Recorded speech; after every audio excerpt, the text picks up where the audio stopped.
You are now listening to The Sound of Sanity, Beyond the Wardrobe Edition. This is a special series of episodes wherein Nathan and Ben journey through the enchanted world of children's fantasy literature.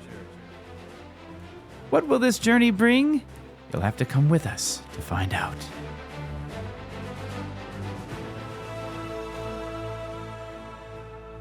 Ah, man, I wish I was recording with an awesome person. I wish the same thing. Oh, man, well. Whoa! What in the world? I'm recording at least. I got half my wish. Yeah. Zing. Hey, everybody. No, we're both That's recording. a different children's fantasy book. No, we're recording with awesome people, ourselves, and each other.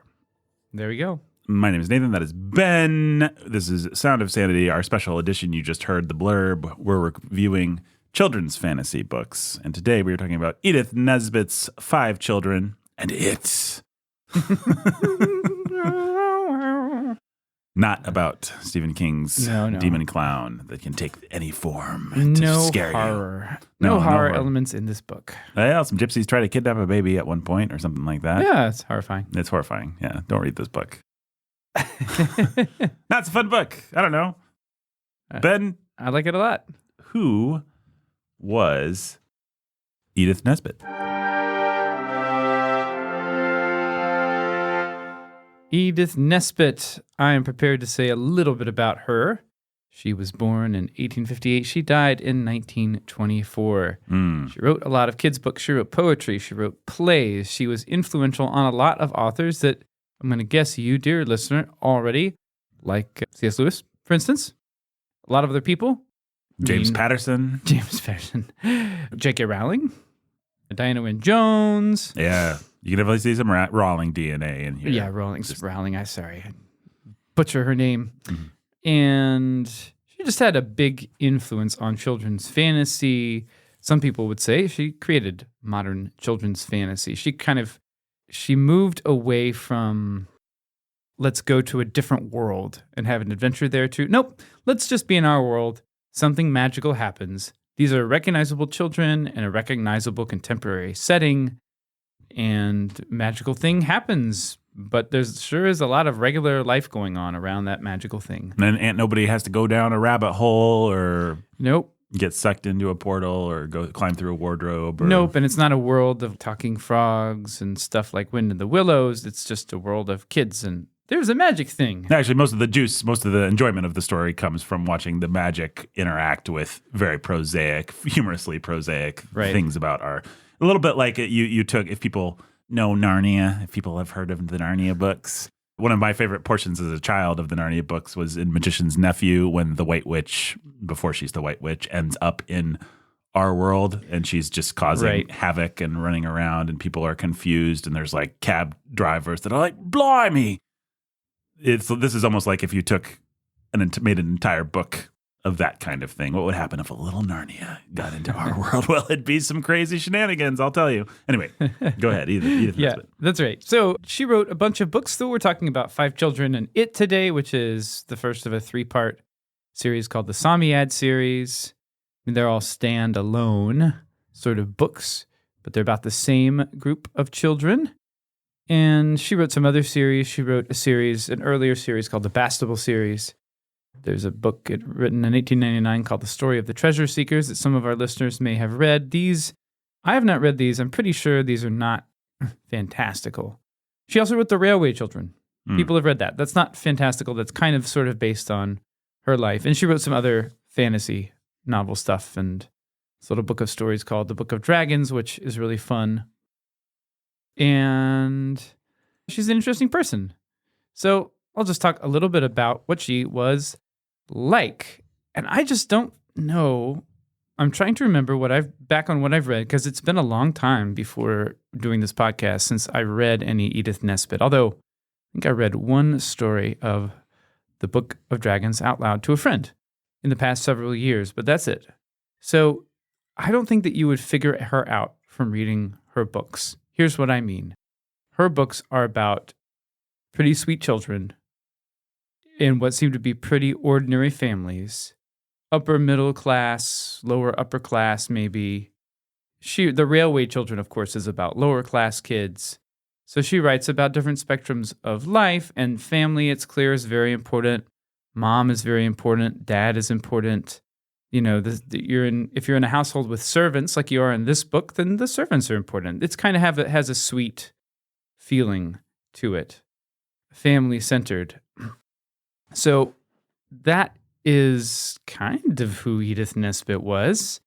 She at age 18, she met a guy who would be her lover. She met a bank clerk named Hubert Bland, and fast forward a couple of years, she is 7 months pregnant with his child, and they get married, although they don't initially live together because he's living with his mom. Who is this guy? This guy is actually, he was a bank clerk at the time, but this guy is actually like an ideologue and becomes, as time goes on, a journalist through his wife's sort of financial management of their house. I guess that's an interesting parallel to how Frank L. Baum, if you listen to our episode discussing him and his wife, Maud, she was more the financial manager of the house and he was the entrepreneur. But this guy's a little different than Baum. This guy, Hubert Bland, he is you like that name? It's an amazing name. Yeah. This guy, well, okay. I guess I'm jumping around because I want to tell you about several things at once. But here, let me just pull myself back. So first of all, Bland is a libertine. Mm-hmm. He's a serious libertine. He's known in society. He's remembered, if you've ever heard of him in history, which you might have done if you were researching the Fabian Society, a socialist society in England, turn of the century England, that had a lot of famous members like H.G. Wells, who at one time fought Hubert Bland for control of the Fabian Society and lost. So there's all these literary elites. H.G. Wells, also a famous libertine and philanderer and adulterer. Well, Hubert Bland is that. And he and Edith Nesbit are both socialists. And they have an open marriage, which, to be fair to Edith Nesbit, I don't think she would have wanted it. But she was clearly... she was a fool to choose him. And what Hubert Bland wants, Hubert Bland gets. Well, dude, absolutely. For instance, Nesbit has a friend named Alice Hoatzin, who is the housekeeper for the Blands, and guess what? Hoatzin becomes pregnant by Bland. She had already discovered earlier in the marriage that there was another woman saying, I'm his fiancée and I'm pregnant by him. So she'd already discovered that, coming to grips with that. But then he gets her friend and their housekeeper pregnant. And Nesbit doesn't like this. And her husband's like, well, if you don't like it, I'll leave you. So she adopts her friend's child as her own. 7 years later, happens again. Same lady, living in the house still.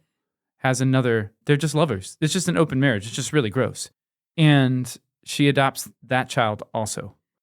So she has 3 of her own and 2 of her friend as her own children, who she mothers. She does mother. From what I can tell, I'm judging by the fact that she dedicates books to them and they help her work on her books, that she must have been a good adoptive mother to these kids.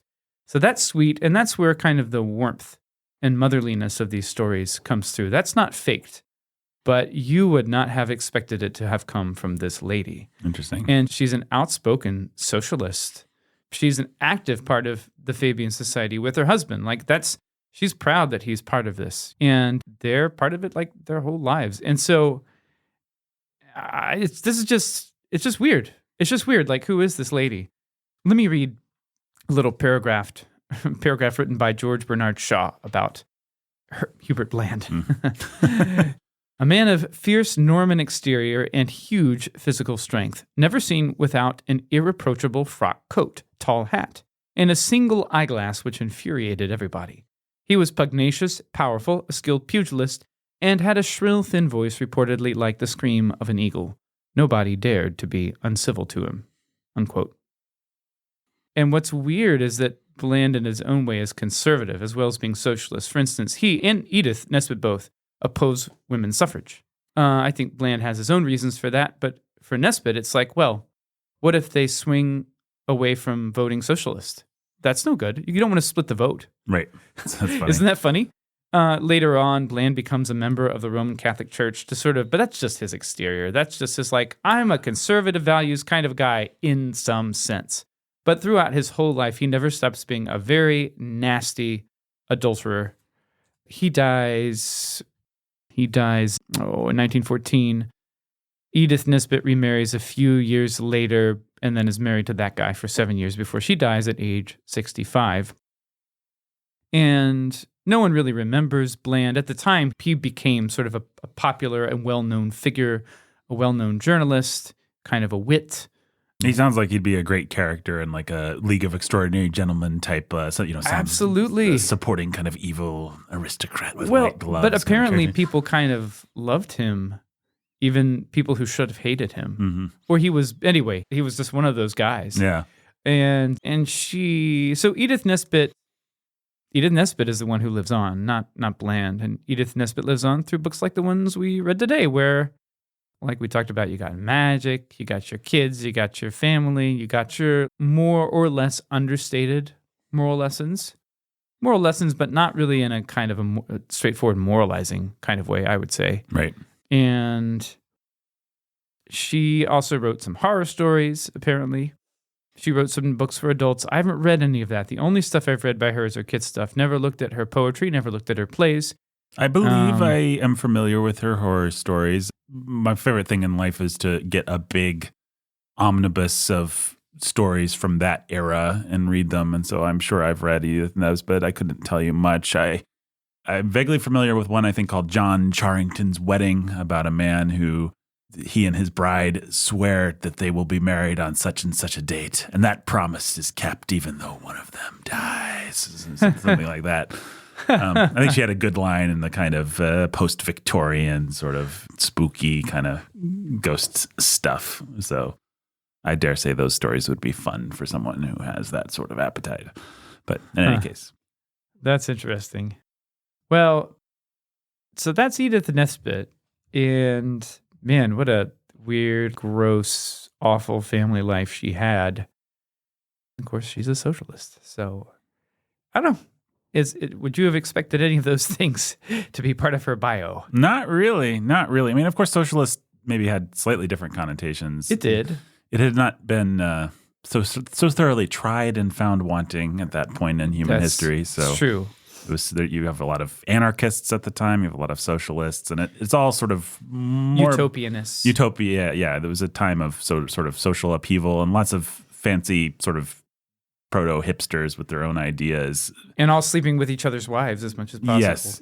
At least that's my read. Yeah, you might think of it as like California in the 1960s, when you have Bob Dylan and all these people kind of revolutionizing music and revolutionizing sex politics. Or in the Romantic era when Shelley and what's-his-face, Lord Byron, like all those people were sleeping with each other and sleeping with their wives. Sometimes you'll have these eras where young revolutionaries get together and try and talk about how the world should change. And usually the world does not change for the better. But yeah, that is really interesting. So did she have a pretty decent childhood then? Her childhood was not happy. So her dad died before she turned 4. Okay. He was an agricultural chemist. And her sister, Mary, was in bad health, so the family just kind of traveled all over. Mary got to be older, but died of tuberculosis before she could be married. And so, let me see here. Yeah, I don't know how many siblings she has, but she had a sister named Mary. And I think, so it sounded like a pretty hard childhood in that sense. Your dad's gone, your sister's sick, you and your mom together, moving all over the place, doing the best you can. And then, of course, she finds this guy who's a sexual predator, marries him. I just pulled up a picture of Hubert Bland, man. Right? Boy, does he look like you'd want Hubert Bland to look like. He's glowering through a monocle in this picture. He's got a mustache. He's got kind of poofy, it's sort something. of hair like Cogsworth, the clock, and the Disney thing. A very, I know, it's nuts. Evil aristocrat kind of look. I love it. Yep. If you remember one thing from this podcast, remember Hubert Bland. He sounds like a real character. And yes, it says he was an infamous libertine. And where was this quote? A posier by nature was something more than a philanderer by habit, said the Oxford Dictionary. Anyway.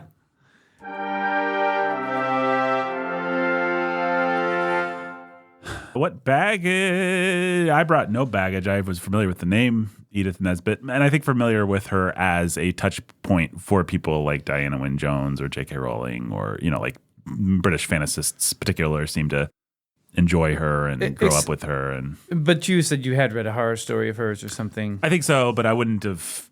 You wouldn't have associated that. I wouldn't have noted. I wouldn't have been Edith Nesbit. Okay, now I understand Edith Nesbit. She just would have appeared in an anthology of lots of people's work. I can't remember how I first came across her. I might have been given some of her books for Christmas as a little kid. But I was the kind of kid who would walk through the library shelves like row by row, looking for any cover or title that sounded interesting and that looked like it was fantasy. Mm-hmm. And I found quite a few fun or good things that way. I couldn't say for sure that I found her that way. I feel like someone gave me something by her. Like I feel like 5 children and it was a gift, and then I went from there. That's probably true. I don't really know. So I read some of this stuff early on. I read several books early on. I read a weird children's fantasy by her that I think I'd feel kind of uncomfortable with called The Enchanted Castle. It's later. And it is basically a lament over the loss of mythology. Or what it reads like is like, oh man, if only the Greek myths were really true, because no one believes they're true. We've lost them. But they still kind of live on in this sort of literary fantasy type way in our hearts. It just has it's strange. Yeah. It's strange. It's probably masterful, but it's strange. It's not. 5 Children and It is more fun. So I've read several of her books.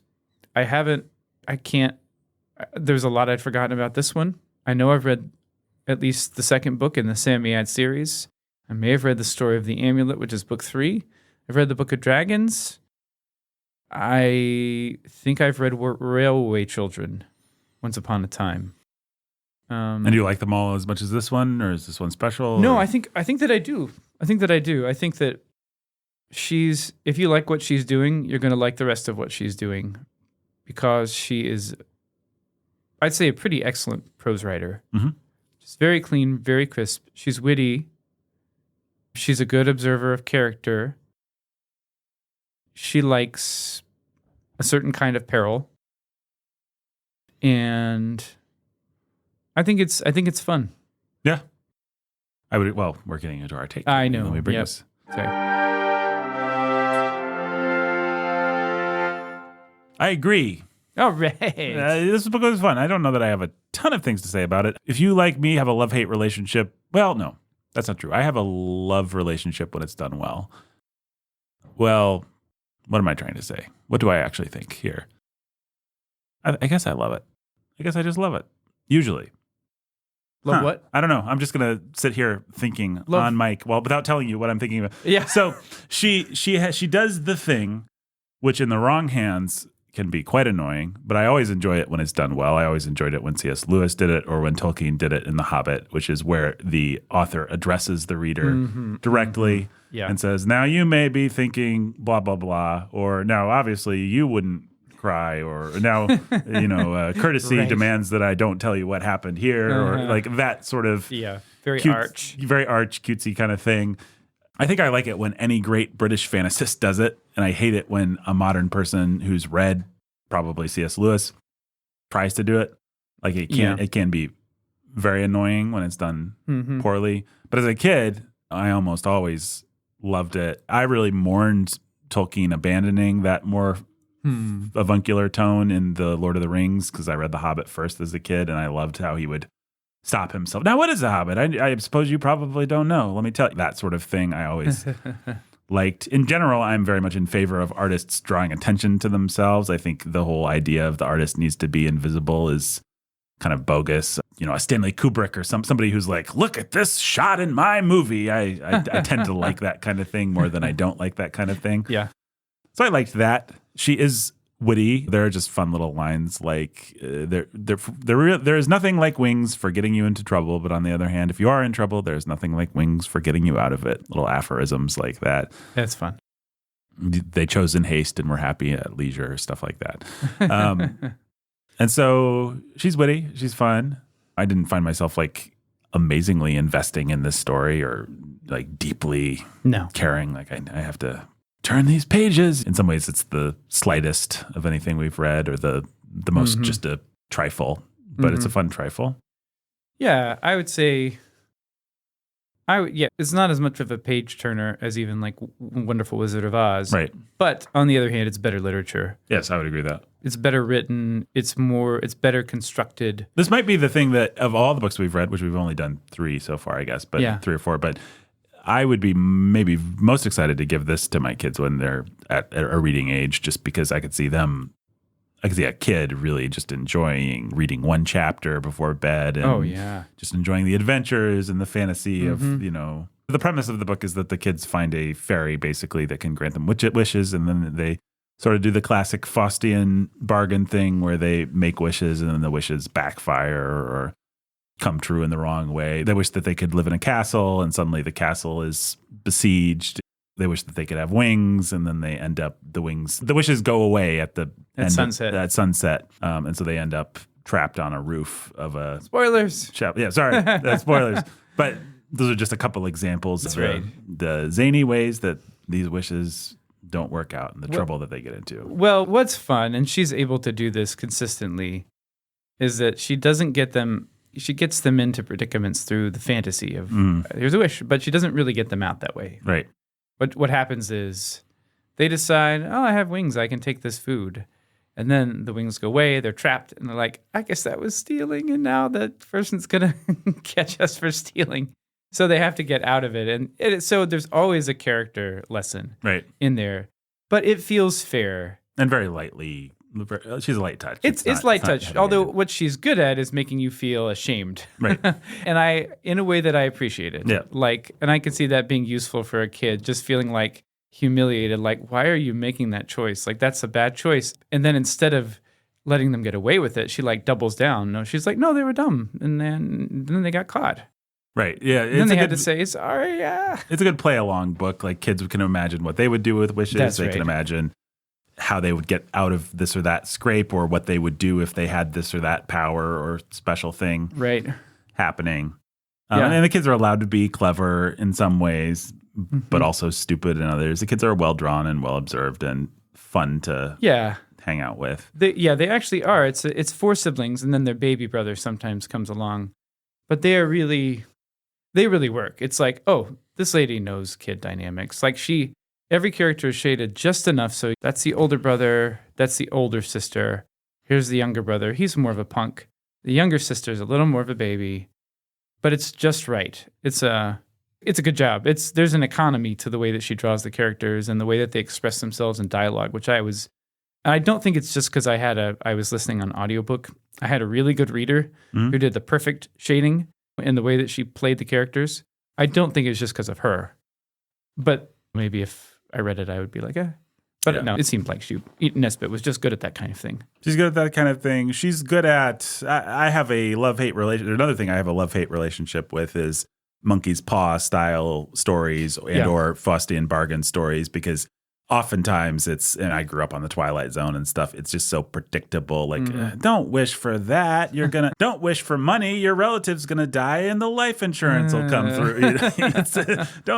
But she has a pretty fun angle on how each of these wishes can spiral out of control and go wrong. Oftentimes it's not exactly what you're expecting. Probably my favorite one, I don't want to spoil all the things, but a really fun one is, I don't remember exactly what the wish is.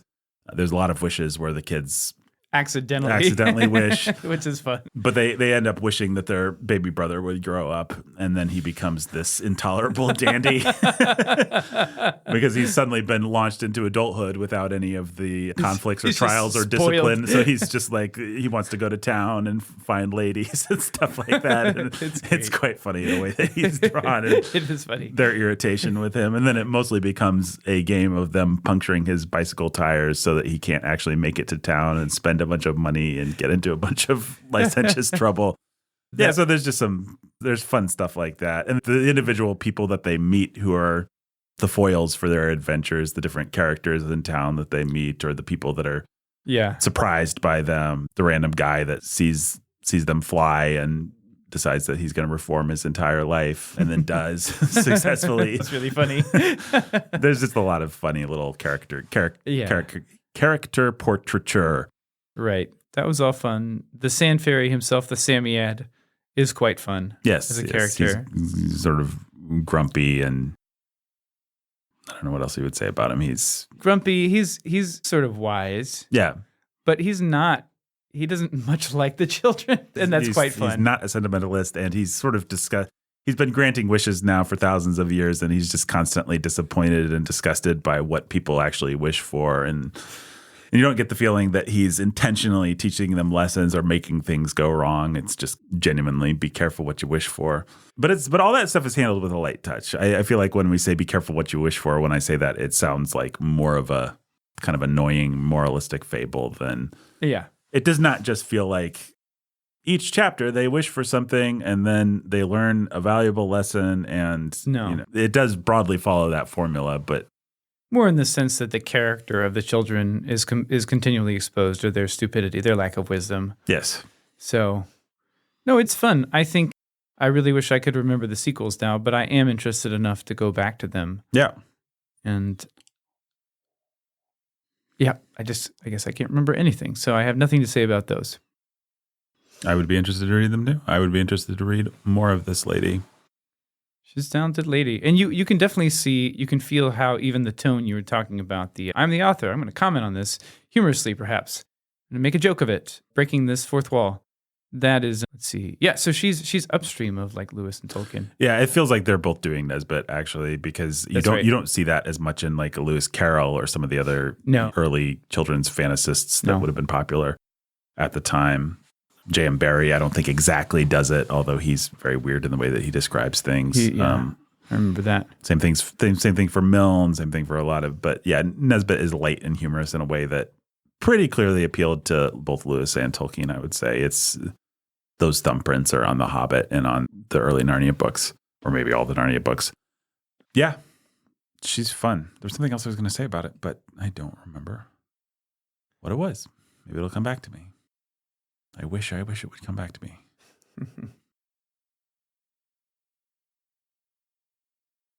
Oh, I was going to say, she has clearly also been influential just in the melding of real life and fantasy, just the humorous kind of interaction of even just the first couple chapters of Harry Potter, the first book, the sort of Dursleys are trying to go about their business and Harry's being assaulted by owl male and stuff like that. It feels very in the grand tradition of this and kind of the humor of buffoonish everyday Londoners or Englanders or whatever they are, slightly uptight, repressed British people trying to go about their business while these crazy things are happening around them.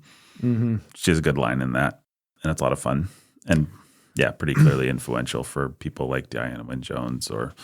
Yeah, no, definitely. Yeah, she's good. It'll be interesting to see when we get in a few weeks, I guess, to Edward Eager, how we like Eager's brand of... Eager's not at all hiding anything. He's like, I like this kind of story. I'm doing it now. I'm doing the same thing. Now, he's not 100% the same as Nesbit, but he's... The plot of Half Magic is 5 siblings, or is it 4? I don't remember. They find a magical thing, and they make wishes that go comically wrong. That is the plot of his first book. Right. So he's not at all ashamed of that. And anyway, that'll just be interesting. See if there's anything else to say about it, or if it's just like, this is that thing. Yep. And will it be done better or more poorly, or? Yeah. I don't know. Haven't read it. I think that's all I got. Anything else to say about this book? It's delightful, but it's not the kind of delightful that invites real serious critical analysis, I wouldn't think. No, I don't think so. It is what we said. It's charming. If you read it to your kids, I bet they would really enjoy it.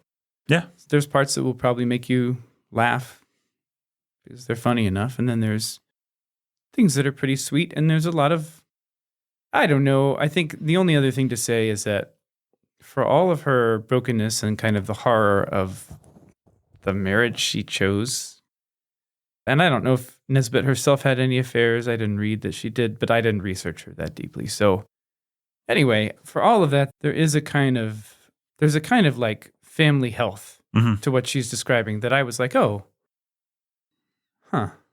Yeah, I wish my sister and I had been more like this growing up, right? Instead of what we were, at each other's throats sometimes. So there is something to aspire to, even though Nesbit was a broken person, and if not debauched herself, then married to quite a debauched person, and not a Christian, of course. There is something that she gives through the ages that's like, oh, yeah, I hope my kids can grow up to be like these siblings. Yeah, it's a sweet portrait of sibling relationships without it all being saccharine. Very, very true to life. Mostly, some of what you're describing is achieved through keeping the parents off stage for most of the story. And I don't know whether that's just this book or other books too. But yeah, she has a good line in family dynamics. A lot of observed comedic behavior that I'm sure people with siblings and with warm relationships with their siblings will recognize. Yep. All right. How many wishing fairies out of 900 do you give to this book? I feel like giving it close to 900. I'll just give it 900. I mean, for what it is, it's kind of perfect. Yeah. I don't know. I don't have anything else. I don't have any criticisms, really. Yeah. It's great. I don't think it aspires.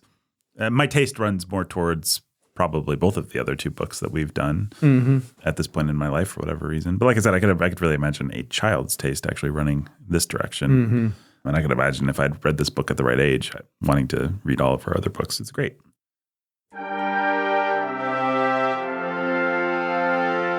Support this podcast at patreon.com/Sound of Sanity. You can go on our Discord and tell us all your thoughts about children's fantasy literature and other things that we talk about in the past and will talk about it in the future on the great podcast, Sound of Sanity. Until next time.